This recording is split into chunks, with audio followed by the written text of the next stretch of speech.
Mesdames et messieurs, bienvenue dans le manga des archives de Val, et aujourd'hui, vous l'avez vu au titre, je remplis mon quota d'un manga shoujo par saison de vidéo. Je sais que beaucoup de gens aiment ce manga, je sais que certains d'entre eux vont être à l'affût du moindre mot que je pourrais prononcer avec lequel ils ne seraient pas d'accord, et en conséquence, croyez-moi si je vous dis que j'ai fait extrêmement attention à la pertinence de mes arguments lors de l'écriture de cette analyse. Donc arrêtons là dans les tergiversations et ressortons dans le calme et l'ouverture d'esprit le dossier Kaicho wa Maid-sama. Comme je l'ai dit plus tôt, Kaicho wa Maid-sama est un shoujo manga écrit et dessiné par Hiro Fujiwara. Il a été publié du 24 décembre 2005 au 24 septembre 2013 dans le magazine Lala pour un total de 85 chapitres, et sa version animée de 26 épisodes fut réalisée par le studio JC Staff. Le titre se traduit en français par La présidente est une maid, maid étant à la base un mot anglais désignant une domestique, c'est-à-dire une femme employée pour remplir les tâches ménagères de la maison qui l'a embauchée, généralement de manière exclusive. Mais au Japon, il est employé de nos jours pour désigner des serveuses de restaurants à thème qui jouent le rôle de domestique en traitant les clients comme les maîtres de maison dont elles seraient au service. D'ailleurs, si on y réfléchit, c'est bizarre d'ajouter le suffixe sama à une maid. D'habitude, ce suffixe est utilisé pour désigner une personne pour laquelle on a un très grand respect ou qui est bien au-dessus de nous selon une hiérarchie particulière. Alors pourquoi Bon, on résoudra ce mystère plus tard. De quoi ce manga traite-t-il ? Misaki Ayuzawa est la présidente du conseil étudiant du lycée Seika, un lycée dont la mixité des élèves est relativement récente, car jusqu'à il y a peu, il n'était ouvert qu'aux garçons, et encore aujourd'hui, ces derniers représentent 80% du corps étudiant. Ajoutez à cela le fait qu'ils ne sont pas les élèves les plus sérieux au monde, il n'en a pas fallu plus à Misaki pour décider de mener une politique quasi tyrannique, dans le but de réformer l'établissement afin que les 20% restants d'élèves féminins disposent d'un cadre scolaire un peu moins bordélique. Sauf que cette réputation de dictatrice anti-garçon est mise en danger par un secret. En effet, Misaki travaille à mi-temps dans un maid café, histoire d'aider financièrement sa famille. Aussi flippe-t-elle sa race le jour où cette double vie est découverte par Takumi Usui, un de ses camarades de classe. À sa grande surprise, Takumi ne révèle pas sa découverte au reste de l'école, mais ne se prive pas pour devenir un client régulier du maid café où Misaki travaille, et prend un malin plaisir à la faire tourner en bourrique à la moindre occasion. Et donc la suite de l'histoire raconte comment Misaki essaye de composer avec son statut de présidente, son travail au maid café, et bien sûr les farces à répétition du blondinet. Alors, à ce qui paraît, Kaicho wa Maid-sama est considéré comme un classique du manga shoujo romantique. Je dis à ce qu'il paraît parce que n'ayant moi-même pas lu un grand nombre de shoujo, je n'ai pas beaucoup d'autres œuvres auxquelles je pourrais le comparer, et puisqu'en général ils ne sont pas aussi souvent traités que les shonen, c'est dur de ne serait-ce que trouver plusieurs avis sur YouTube. Du coup, nous avons un objectif particulier aujourd'hui, vérifier si Kaicho wa Maid-sama mérite ce titre de classique du manga shoujo romantique, ce qui auquel cas devra être une preuve de ses qualités en tant que manga tout court. Pour cela, il nous est d'abord nécessaire de savoir ce que signifie être une œuvre classique. Ainsi, après avoir recherché plusieurs définitions, j'en suis arrivé à l'idée globale qu'une œuvre est dite classique lorsqu'elle représente son domaine de la meilleure façon possible et l'a tellement marqué que toutes les œuvres écrites après ont pu s'en inspirer. Deux points à retenir de cette définition donc, la notion de respect des codes et la notion de nouveauté. Du coup, on va d'abord voir si en tant que supposé classique du shoujo romantique, Maid-sama en respecte bien les codes principaux. À savoir, un dessin majoritairement doux, une romance qui sert de fil rouge sans être omniprésente pour autant, des personnages principaux attachants et dont la personnalité n'est pas creuse, et enfin, une mise en situation peu commune. Alors si on exclut le critère dessin vu que les illustrations parleront d'elles-mêmes, ainsi que le critère situation peu commune puisque le synopsis de tout à l'heure prouve qu'il est bien respecté, il ne me reste plus que deux critères à analyser. Donc c'est parti pour les personnages. Misaki pour commencer peut être décrite en un mot comme une workaholic, c'est une vraie bourreau de travail. Tout ce qu'elle fait, elle le fait à fond, que ce soit ses études, son rôle de présidente des élèves ou encore son job de maid. Et surtout, il faut noter son professionnalisme. D'un côté, elle est toujours prête à marave la gueule des garçons qui ne respectent pas le règlement de son lycée. Par contre, si les mêmes garçons viennent profiter des services du maid café, hop là, changement de caractère, elle joue son rôle de serveuse à la perfection. Ou presque. Bah d'ailleurs, voilà d'où il vient le Maid-sama dans le titre. Le truc c'est qu'elle a beau jouer le rôle d'une maid, elle sait quand même se faire respecter en tant que présidente. Ah, si seulement on avait un président comme ça, nous aussi. Un président capable de se faire respecter même s'il paye pas de mine. Mais est-ce que Misaki est pour autant qualifiable d'attachante comme personnage? Non, parce que bizarrement, moi si on me présentait une fille qui n'hésite pas à reproduire la scène de Hulk vs Loki juste parce qu'un mec court dans les couloirs, je saurais pas trop où poser les attaches moi exactement. Cependant, vous êtes-vous demandé pourquoi elle traite les garçons ainsi? D'où lui vient cette colère envers la gente masculine, cette idée que tous les garçons sont des incapables? Ça lui vient tout simplement de son père. En effet, on découvre très tôt dans l'histoire que Misaki ne vit qu'avec sa mère et sa sœur, et que son père est absent car il les aurait abandonnés il y a une dizaine d'années. De fait, c'est pas tant que Misaki est misandre de nature, c'est juste qu'elle a grandi dans l'optique qu'on ne peut pas faire confiance aux hommes. Là tout de suite, on comprend mieux pourquoi elle tient les garçons en si faible estime. C'est une sorte de mauvaise habitude qui s'est développée au fil du temps. Et d'ailleurs, preuve qu'elle n'est pas irrécupérable sur ce point, elle arrive bien à remercier ses camarades du conseil étudiant lorsque ceux-ci s'acquittent d'une tâche qu'elle les croyait incapables de faire dans les délais sans elle. Donc oui, on peut dire que Misaki est attachante. Ça saute pas directement aux yeux, d'accord, mais on arrive à éprouver de la sympathie pour elle une fois qu'on est passé au-delà des apparences. Cela dit, essayez quand même de ne jamais la mettre en colère. Suivez ce conseil si vous tenez à la vie. Passons maintenant au premier rôle masculin, ce cher Takumi Usui. Alors Takumi, c'est tout simplement le blond de Gad Elmaleh. Adulé par les autres garçons, courtisé par presque toutes les filles, meilleur élève du lycée sans avoir besoin de travailler plus que ça, capable de survivre après avoir sauté du toit dans du Great Spirit, ce mec c'est Medaka Kurokami en garçon. Et en blond. Et avec 5 ans d'avance aussi. Et là par contre, le premier qui me dit que Takumi n'est pas attachant, il est juste con, je suis désolé. Regardez-moi cette expression de visage. Ce mec est un comic relief de première catégorie. Il pourrait y avoir un braquage de banque que Takumi arriverait quand même à lâcher des vannes sur les braqueurs en mode KLM. Par conséquent, je vous laisse découvrir par vous-même les putains de fous rires qu'on peut se taper lorsque le sérieux de Misaki rencontre la flegme de Takumi. C'est juste... Mouah. Et pour finir sur les personnages, vu leur nombre, je vais juste vous présenter les 3 que j'ai trouvé les plus attachants après Misaki et Takumi.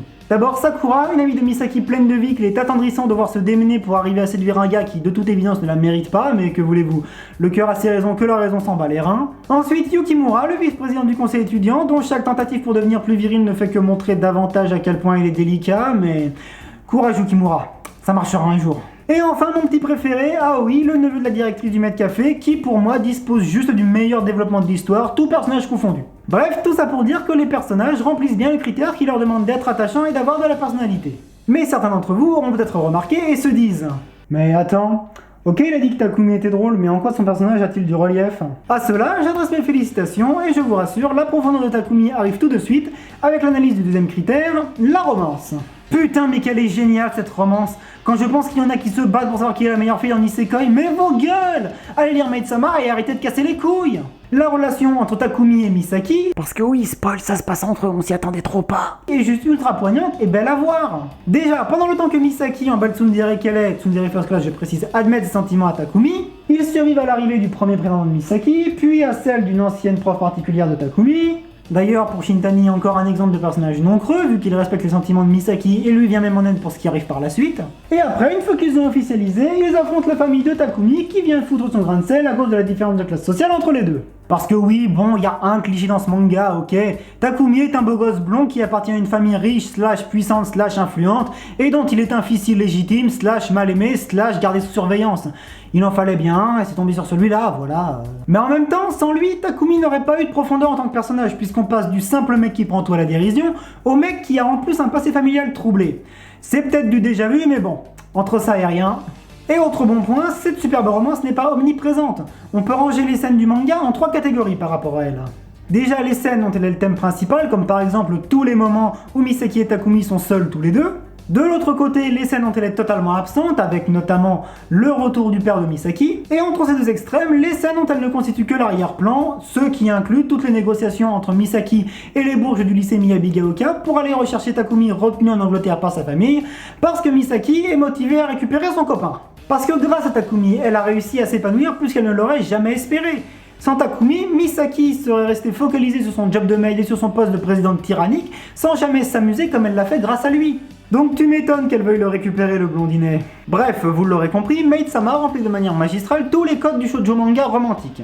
Il a un dessin très doux, une mise en situation atypique, des personnages très attachants et développés, ainsi qu'une romance non étouffante et de qualité. Donc il ne reste plus qu'un truc à vérifier pour confirmer que Maid-sama mérite son titre de classique.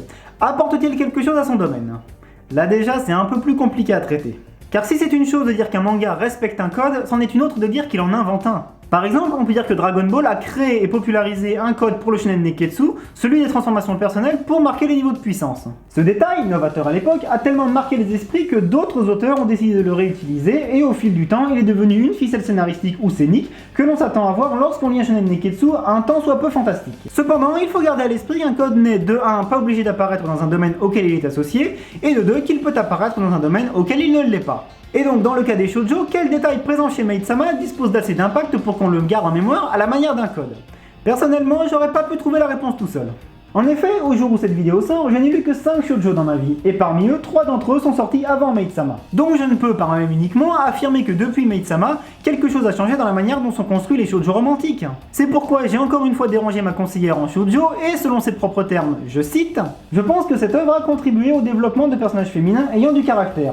Des filles chiantes qui voient la vie en rose, c'est par camion Ben qu'on en trouve. » Fin de citation. Donc l'innovation qu'aurait apporté Maid-sama au domaine du shoujo, ce serait des personnages féminins, dans premier rôle de préférence, au caractère débrouillard qui ne se laissent pas marcher sur les pieds. Et par le plus grand des hasards, il se trouve que l'héroïne de Shugokara, le seul shoujo de mon répertoire plus jeune que Maid-sama, tombe dans cette catégorie. Donc si j'étais un salaud, je me contenterais de ce coup de bol qui va dans le sens de ma théorie pour dire qu'elle est valide et que Maid-sama est bien à l'origine des filles à fort caractère dans les shoujo.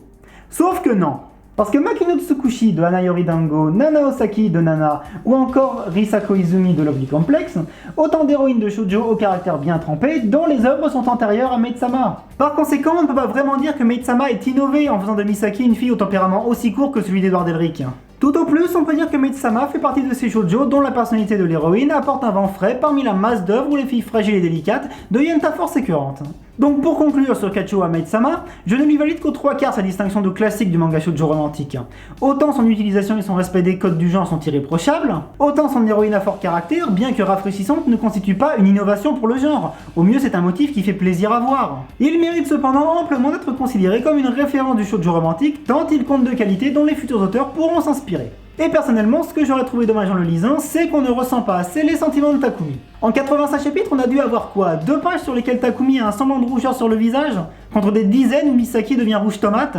Alors je veux bien qu'on lui ait attribué le rôle du séducteur et que Misaki ne soit pas habitué à parler d'amour, mais n'allez quand même pas me dire que le voir au moins une fois perdre tous ses moyens n'aurait pas été une scène de fils de malade. Mais après tout, je pense qu'on sera d'accord pour dire que ce reproche est entièrement subjectif, donc au pire, Osef. Et c'est ainsi que se termine cette analyse. J'espère qu'elle vous aura plu si vous l'avez regardé jusqu'au bout, et si c'est le cas, je vous en remercie grandement. N'hésitez pas à me laisser un commentaire, à aimer la vidéo, à la partager ou à vous abonner à la chaîne. Tout cela bien sûr si vous m'en croyez méritant, je ne vous oblige à rien. Et comme toujours, on termine par le lien qui vous mènera à la vidéo précédente. Sur ce, je vous donne rendez-vous pour l'Archimanga numéro 20, et d'ici là, laissez-moi vous dire, à la prochaine!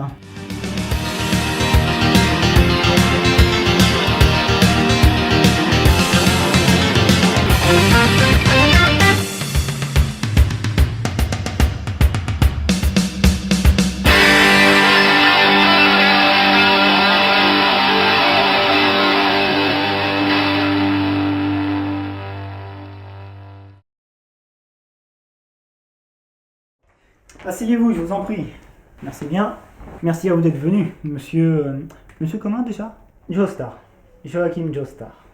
Pardon, mais j'ai dit votre nom avait une sonorité particulière. Oui, je sais, c'est une sorte de tradition familiale, un truc qui remonte à mon tripe-arrière-grand-père, je crois, c'est un noble de l'Angleterre victorienne.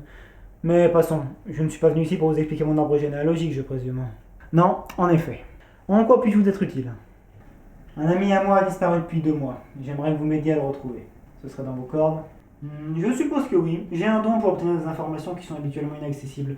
D'ailleurs, ça me fait penser qu'un de mes grands cousins en était capable lui aussi. Oh, merci beaucoup, monsieur Joestar. Sans vous et sans Pilgrim, je sais pas si j'aurais trouvé... Je n'ai pas dit que j'acceptais. Pardon? Je n'ai fait que vous dire que je pouvais accéder à votre requête, pas que j'allais le faire. J'aimerais confirmer quelque chose avant de travailler pour vous, monsieur Sinclair. Comment savez-vous que... Je vous l'ai dit, il m'est facile d'obtenir des informations que les gens pensent en sécurité. Sacré Pilgrim. Je comprends maintenant pourquoi il tarissait pas d'éloges à votre égard. Écoutez, je suis plus qu'enclin à vous aider à retrouver votre ami. Cela dit, je trouve bizarre que vous préfériez perdre du temps et faire appel à un inconnu comme moi, alors que vous disposez d'un pouvoir qui vous permettrait de tout régler tout seul et tout de suite. C'est compliqué. Selon mon expérience, une chose n'est compliquée, et par extension ne le reste, que si l'explication qui en est faite l'est tout autant. Alors je vous le demande simplement, monsieur Sinclair. Qu'est-ce qui vous empêche de retrouver Misogi Kumagawa en ayant recours à votre life scenario? Très bien.